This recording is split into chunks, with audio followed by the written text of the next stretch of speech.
Olá pessoal, sejam todos bem-vindos a mais um breve comentário, dessa vez da lição de número 2 da revista Atualidade Cristã, que neste quarto trimestre de 2025 traz como tema temas polêmicos com respostas bíblicas. O comentarista da revista é o pastor Silas Soares de Souza. Eu sou Fábio Fernandes. Vem comigo nesse resumão.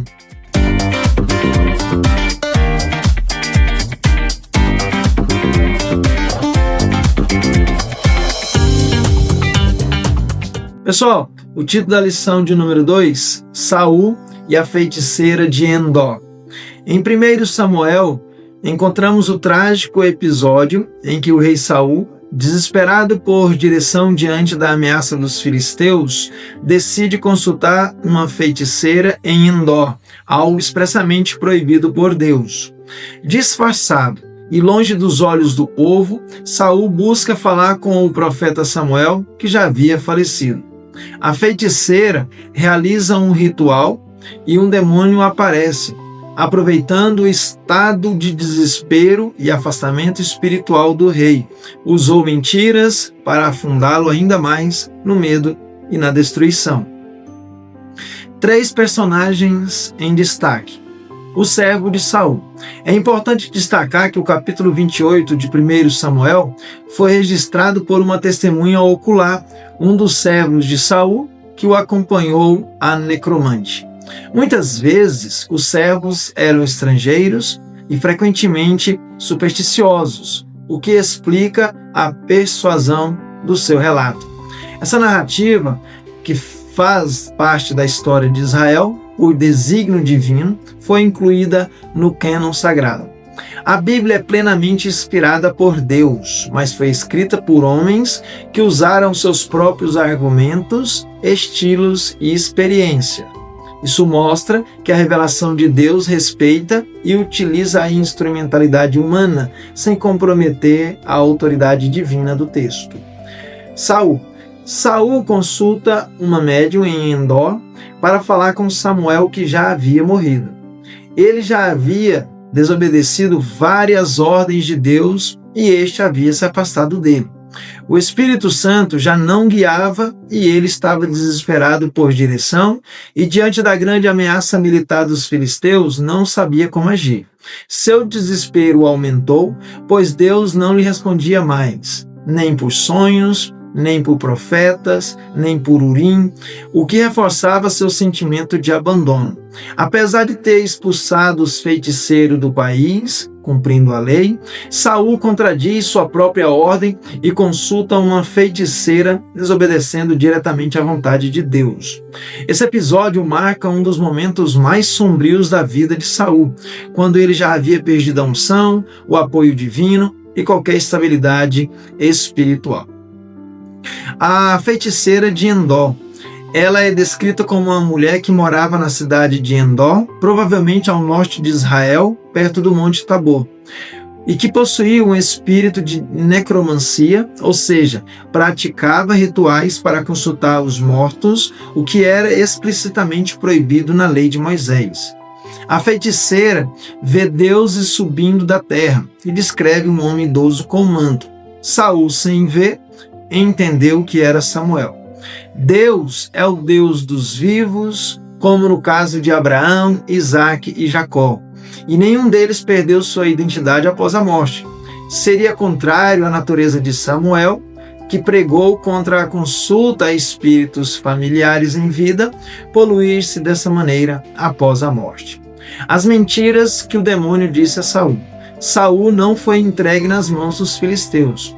Os filisteus só encontraram o corpo de Saul no outro dia, indicando que ele não foi entregue vivo aos filisteus. A profecia é de estilo sibilino e sugeria que Saul viria a ser suplicado pelos filisteus. Mas o fato é que Saul se suicidou e veio parar nas mãos dos homens de Jabes Gileade. Saul apenas passou pelas mãos dos filisteus. Saul não foi literalmente entregue nas mãos dos filisteus, Deus apenas permitiu que a derrota acontecesse, mas não entregou nas mãos do inimigo de forma direta. Em vez de um juízo ativo, o texto mostra a ausência da proteção divina, o que levou Saul à derrota e à morte. Infelizmente, o pseudo Samuel não poderia prever esse detalhe. Não morreram todos os filhos de Saul, como diz o texto. Tu e teus filhos, como insinua essa outra profecia obscura. Ficaram vivos pelo menos 3 filhos de Saul: Isbosete, Armone e Mefibosete. Não foi Samuel quem apareceu e falou com Saul, mas sim um espírito demoníaco. A Bíblia afirma que Deus não aprova a mentira, pois Ele é um Deus de verdade, justiça e santidade. A mentira é considerada um pecado e uma prática abominável diante de Deus. Saul não morreu no dia seguinte. Amanhã estareis comigo. Saul morreu cerca de 18 dias depois. Samuel estava no seio de Abraão, sentia isso e sabia da diferença que existia entre um salvo e um perdido. Logo, Samuel não podia ter dito a Saul que este estaria no mesmo lugar que ele, ou seja, no seio de Abraão.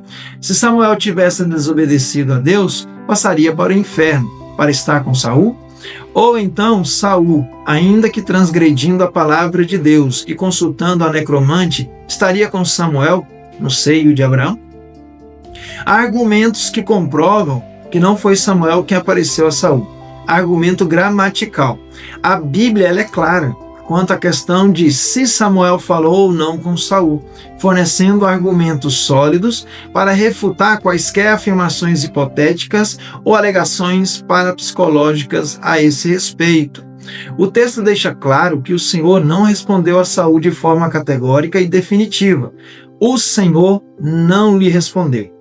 O verbo hebraico usado é enfático, indicando que, dadas as circunstâncias em que Saul se encontrava, Deus não responderia e de fato não respondeu. Argumento exegético. O texto também menciona que Saul não obteve resposta nem por meio do Urim, que era uma peça usada para receber revelações sacerdotais, nem por meio dos sonhos, revelações pessoais, nem por meio dos profetas, inspiração divina. Se Samuel fosse o veículo de transmissão da mensagem, seria Deus mesmo quem estaria respondendo, já que Samuel só poderia falar por inspiração divina. Como não foi o Senhor quem respondeu, concluímos que não foi Samuel. Segundo Deuteronômio, as profecias devem ser julgadas, enquanto Paulo enfatiza a importância do julgamento das profecias. As supostas profecias do pseudo Samuel não resistem ao escrutínio, pois são ambíguas, imprecisas e infundadas. Deus fala por meio de profetas, não por meio de feiticeiros. Argumentos doutrinários. Nenhum morto por invocação humana pode aparecer ou falar com alguém, quanto mais Samuel. Todas as predições do pseudo Samuel estavam deturpadas, nada se cumpriu. Isso é um verdadeiro contrassenso, visto que Samuel, quando em vida, nenhuma só das suas palavras caiu por terra. Quem pratica tais coisas, a saber, invoca os mortos, consulta necromantes, está sendo logrado pelas artimanhas de Satanás. Satanás pode imitar a aparência de servos de Deus. Essa manifestação foi uma ilusão demoníaca. Deus é Deus dos vivos e não dos mortos. Todos que invocam os mortos estão agindo contra essa lei básica, bíblica e contra Deus. Pois bem, pessoal, quero agradecer por ter assistido até aqui, esse breve comentário da lição de número 2. Também quero deixar o convite para você participar conosco da Escola Bíblica Dominical, das 9 às 11 horas, na Igreja Evangélica Assembleia de Deus, pastoreada pelo pastor Joel Moré. Nós estamos localizados na quadra 118, lote A, ao lado do quartel do Corpo de Bombeiro de Santa Maria, Distrito Federal. Um forte abraço para todos vocês, fiquem com Deus, Deus abençoe a todos.